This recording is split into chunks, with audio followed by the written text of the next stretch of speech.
안녕하십니까. 클릭이 사람의 유진수입니다. 조류 인플루엔자가 잠시 주춤한가 싶더니 구제역이 발생해서 전국 축산농가가 비상에 걸렸습니다. 우리 지역 정읍에서도 구제역이 발생했는데요. 그래서 오늘 시간에는 전북대 인수공통전염병연구소 탁동섭 교수님과 함께 이와 관련해서 이야기 나눠보겠습니다. 안녕하세요. 예, 반갑습니다. 네, 안녕하세요. 어서 오십시오. 네, 반갑습니다. 구제역에 대해서 먼저 살펴봐야 될 것 같습니다. 일종 가축의 경우는 이제 전염병이던데 구제역이라는 게 어떤 것이죠? 일단은 그 가축 전염병 예방법상 그 일종 가축 전염병으로 관리하고 있는 질병인데요. 예, 구제역이라는 것은 구제역 바이러스에 의해서 발병하는 질병이 되겠습니다. 네. 네. 그래서 이제 굽이 있는 가축들에게 뭐 수포가 생긴다거나 또 거품이 인다든지 체온이 올라간다든지 그런 증상들이 있는 모양이더라고요. 예, 이 그 구제역은 좀 특이하게 다른 질병 특이하게 발굽이 두 개로 갈라진 동물에서만 발생을 합니다. 그래서 소나 돼지, 염소, 심지어 낙타에서도 발생을 하고 있습니다. 네. 그러니까 AI 같은 경우는 사람에게도 자칫 올 수 있는 사례가 있었지만 이번 구제역 같은 경우는 구제 가축끼리만 옮겨간다고 보면 되겠습니까? 그러니까 말씀드린 대로 네. 우제류 가축, 굽이 두 개 있는 동물에서만 전파가 됩니다. 그러니까 사람에는 전파되지 않고요. 이게 그 세계동물보건기구라고 있습니다. OI라는 국제기구가 있는데 거기서도 이것은 구제역은 인수공통전염병이 아니다라고 말을 하고 있습니다. 알겠습니다. 이번에 그 우리 지역 정읍과 이제 보은에서 시작으로 해서 총 6군데에서 지금 발생을 했는데 백신 관련돼서 이야기가 참 뜨겁습니다. 네, 구제역을 또 전공을 하셨으니까 백신을 접종을 해도 항체 형성률이라는 게 있잖아요. 네네. 네, 이게 0%에서 축산 농가마다 90%, 뭐 많은 곳은 96%까지 이렇게 나왔는데 그럼에도 불구하고 구제역이 발생한 농가 입장에서는 좀 황당하다. 네. 어떤 까닭이죠? 일단은 그 항체 형성률이 그 차이가 많이 나는데 그것은 농가별로 아마 좀 차이가 상황이 좀 다르다고 봐집니다. 왜냐하면 기본적으로는 그 어미에서 일반적으로 항체가 그 새끼로 이렇게 넘어가는데요. 네. 그 넘어간 항체 수준이 높은 상태에서 구제역 백신 접종을 했을 경우에는 그 항체 영향을 받아서 항체가 올라가지 않는 경우가 있고 또 한 가지는 그 백신상의 문제도 있을 수가 있습니다. 예를 들면 백신의 유통 과정이라든지 아니면 백신 보관 문제.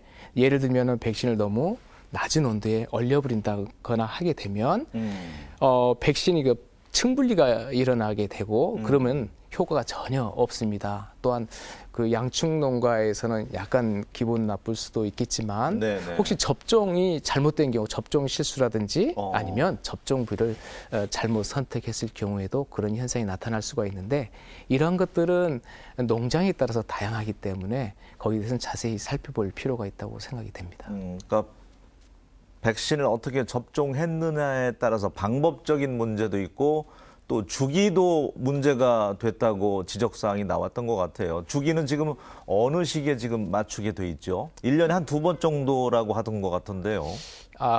예를 들면 네. 소의 경우에 있어서는 이제 송아지가 태어나게 되면 보통 그 2달 만에 첫 번째 접종을 하고요. 이후에 4주가 지난 다음, 그러니까 한 달이 정도 지난 다음에 두 번째 접종이 들어갑니다. 그 이후에는 6개월에서 7개월마다 보강 접종을 이렇게 하게끔 되어 있는데 그것이 잘 지켜지기가 상당히 어려운 걸로 현실적으로는 힘든 걸로 이렇게 알려져 있습니다. 그 까닭은요? 모니터링 시스템이 잘 안 돼 있습니까? 매뉴얼대로? 그러니까 국가에 있어서는 어떤 예찰 시스템이 있어서 거기에 맞춰서 돌아가고 있고 또 양축 농가에 있어서는 그 질병을 예방하기 위해서 백신 접종을 하고는 있지만은 이 백신 접종을 하다가 보면 약간의 스트레스가 있기 때문에 또 기피하는 현상이 있고 또 그 소가 아니고 양돈 같은 경우에 있어서는 접종 부위에 약간 어떤 그 부작용들이 나타나기 때문에 좀 기피하는 그런 현상이 나타나고 있습니다. 그러니까 백신 접종의 부작용으로 젖소의 경우에는 우유 생산량이 좀 줄어들 수가 있겠고 또 뭐 유산을 한다든지 그런 점들 때문에 기피하는 거군요. 축산농가 입장에서는. 그럴 수도 있습니다. 그러니까 백신이 이게 5일 백신이다 보니까 네. 나름대로 동물한테 있어서는 상당한 스트레스로 작용을 할 겁니다. 사람이 이제 주사 맞을 때 긴장하는 것처럼 그런 이유인가요? 그렇죠. 근데 사람이 만약 5일 백신을 맞는다면 상당히 굉장한 스트레스를 더 많이 받을 겁니다. 그렇기 때문에 가축도 마찬가지로 같은 동물이기 때문에 그 접종을 하게 되면 그 접종 반응으로 인해서 뭐 사료 섭취가 좀 떨어진다든지 아니면 유량이 감소한다든지 또 갑작스럽게 이제 주사를 하다 보면 소가 놀라는 경우도 있지 않겠습니까? 그러다 보면은 유산이 나타나는 경우도 생길 수가 있습니다.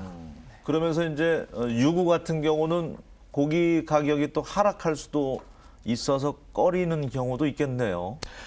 근데 그것은 조금 제 의견은 틀리는데요. 그 백신 접종이라는 것은 말씀드렸지만 출하 이전에 이미 다 끝나기 때문에 그 유구의 어떤 등급의 그 관여, 예를 들면은 뭐 영향을 미친다든가 그러지는 않을 것으로 생각이 됩니다. 네.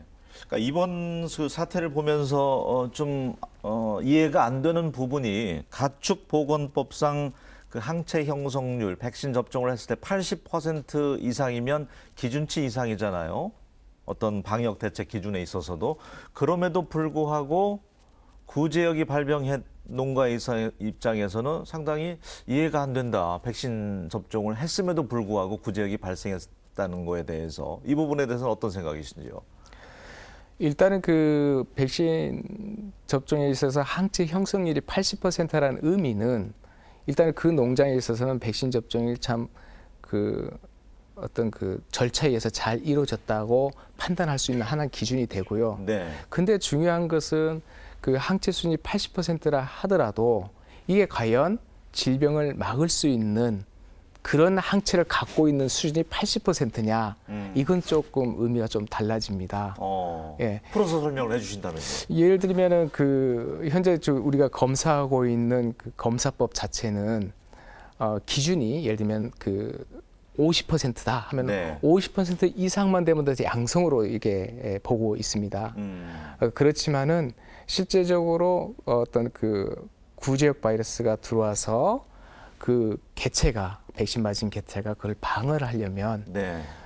일정 수준 이상의 항체 수준을 유지해야지만 그 질병을 방어할 수가 있는데 예를 들면 항체가 10개가 있고 네. 바이러스가 20개가 들어오면은 거의 방어를 못하는 것이 되겠죠. 네. 그렇게 되면은 항체는 분명히 있기 때문에 항체 양성률은 나타날 수밖에 없죠. 항체는 있다라고 보여지지만 그게 우리가 충분하게 질병을 방어하지 못하는 그런 결과가 나오는 게 되겠죠. 그렇기 때문에 그러한 차이로 인해서 아마 이런 현상이 나타나지 않을까 하는 생각이 듭니다. 그러면 정부에서는 일단 어쨌든 축산농가 백신 접종을 매뉴얼대로 잘 해서 항체 형성률이 높을 경우에 보상과 관련이 되잖아요, 분명. 네네. 이렇게도 생각할 수 있을 것 같아요. 항체 형성률이 적게 나왔더라도 농가 탓이 아닐 수 있다는 생각이 드네요. 문득 드는 게.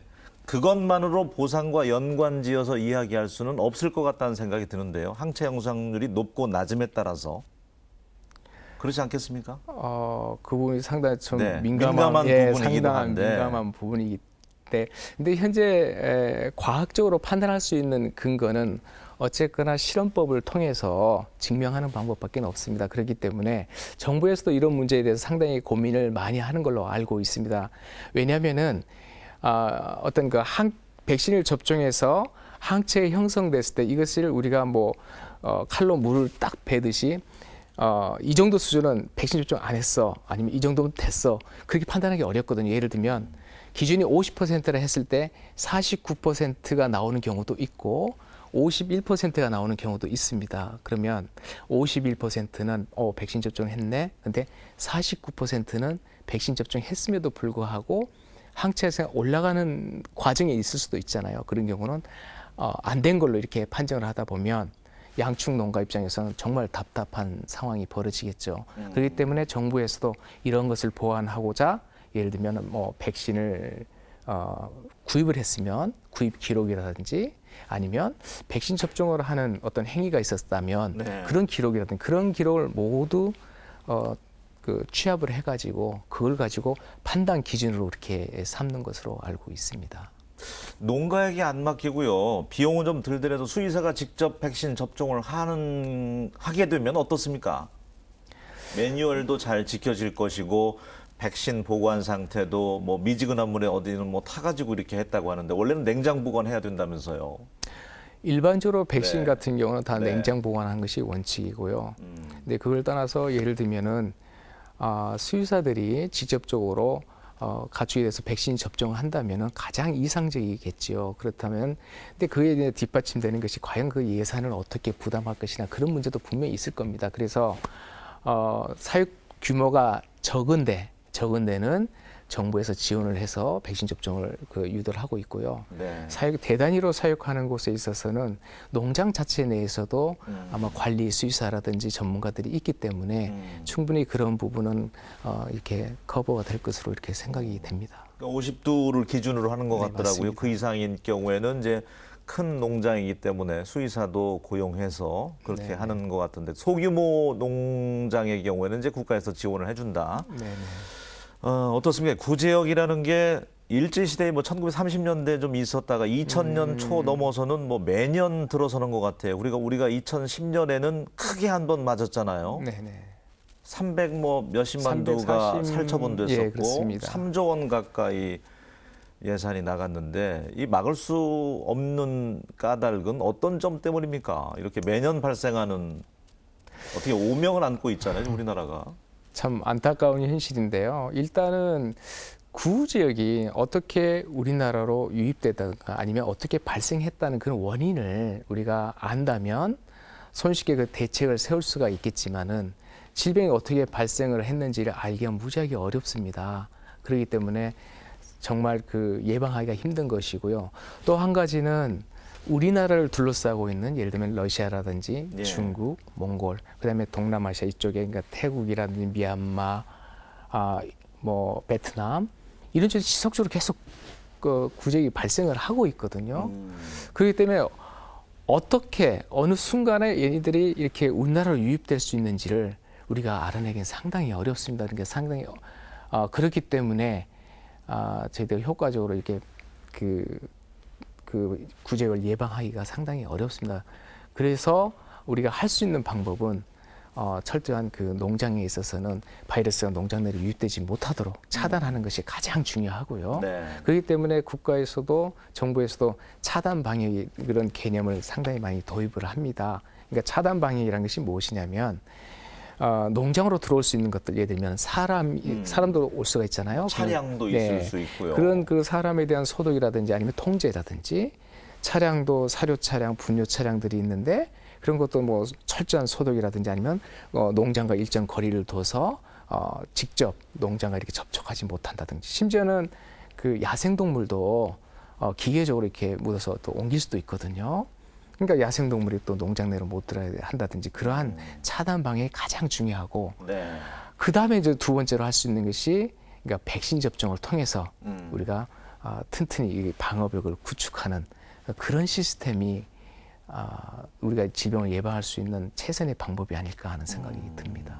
어쨌든 뭐 AI야 그나마 철새로라도 탓을 돌릴 수가 있는데 구제역 같은 경우는 또 명확하게 뾰족하게 이것이 원인이다 할 수 있는 게 없으니까 더 답답한 것 같습니다. 네, 그렇습니다. 예, 방역만이 최선이 아닌가 싶은데 지금 그 정읍과 보은 여기는 그래도 좀 충청도이기 때문에 인접한다고 하는데 또 연천에서 나오고 전파 경로도 잘 파악하기가 쉽지 않아요. 네.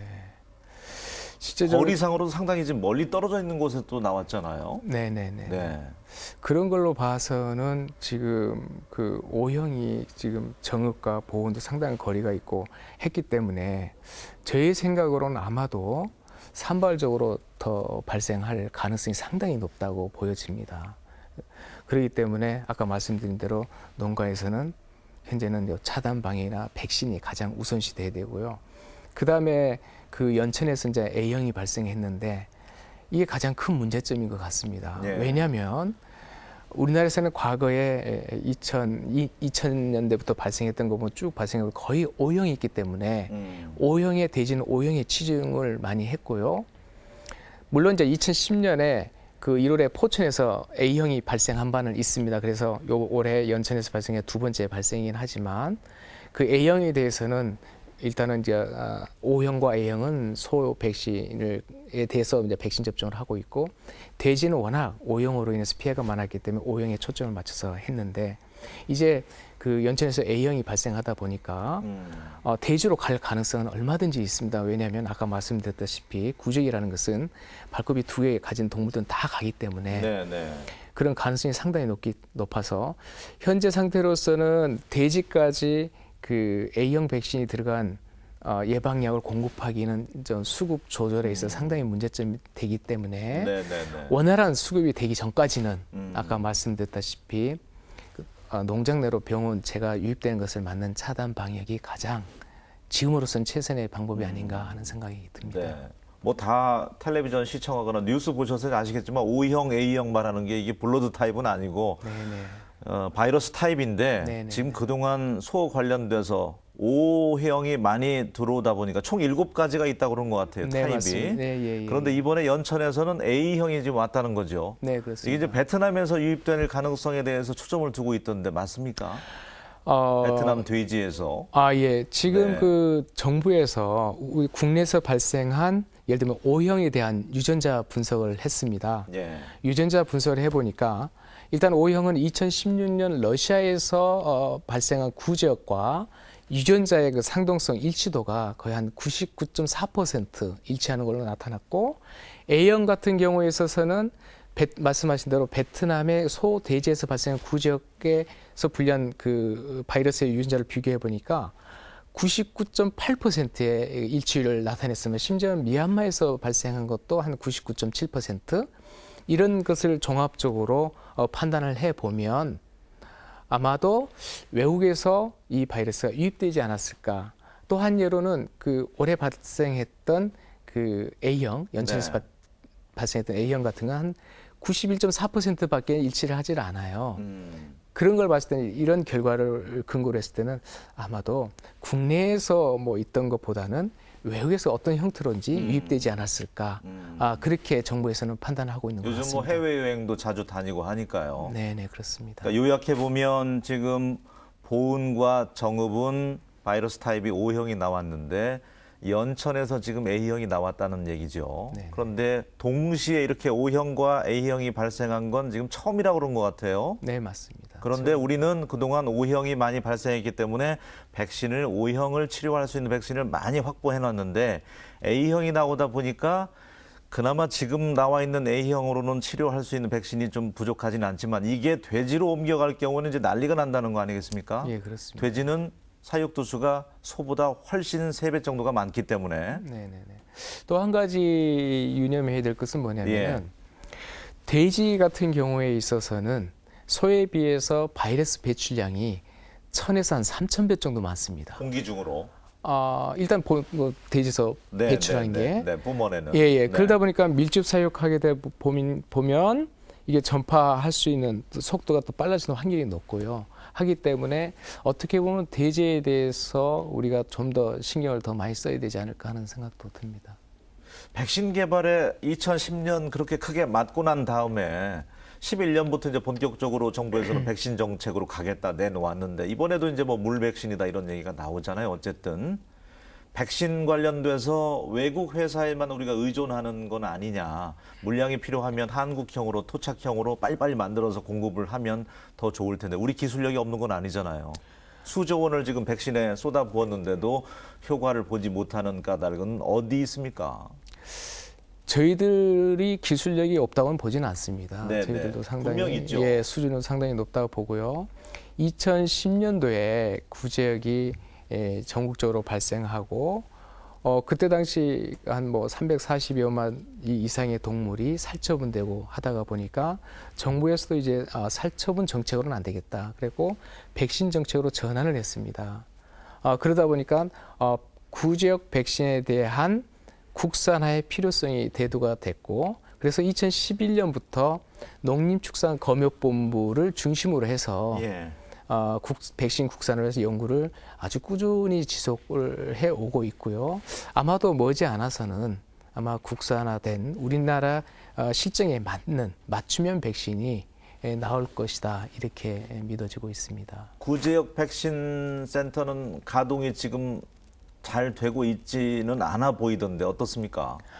현재 구제역 백신 센터는 개소가 됐고요. 바이러스를 가지고 백신주를 뭐 생산하고 하는 그런 예를 들면 생물안전 3등급 시설은 이미 가동을 되고 있습니다.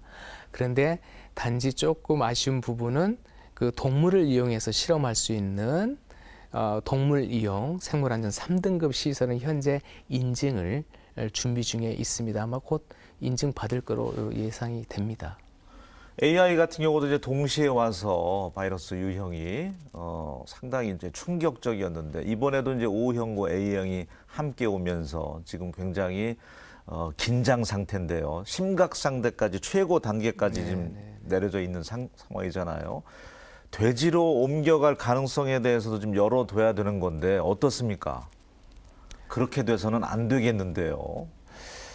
그렇죠. 돼지로 가면 아까 말씀드렸다시피 이것은 걷잡으로서 퍼져나갈 수밖에 없습니다. 왜냐하면 저희들이 그 돼지에 대해서 O형 백신만을 접종을 하다가 보니까 현재 돼지에 있어서는 A형 구제역 바이러스를 막아낼 수 있는 항체가 전혀 없다고 보시면 될 것 같습니다. 그렇기 때문에 무방비 상태이기 때문에 만약에 소에서 돼지로 A형 구제역 바이러스가 옮겨가게 되면 이것은 지금 상황에서는 2010년의 상황이 재현될 가능성도 배제할 수는 없습니다. 그렇기 때문에 누차 강조를 하지만은 일단은 저희들이 할 수 있는 것은 양측농가 할 수 있는 차단 방역밖에 없을 것 같습니다. 네. 답답한 부분이기도 합니다. 어떻게 보면 돼지 막다가 또 소 가고 소 뚫리면 또 돼지로 가고.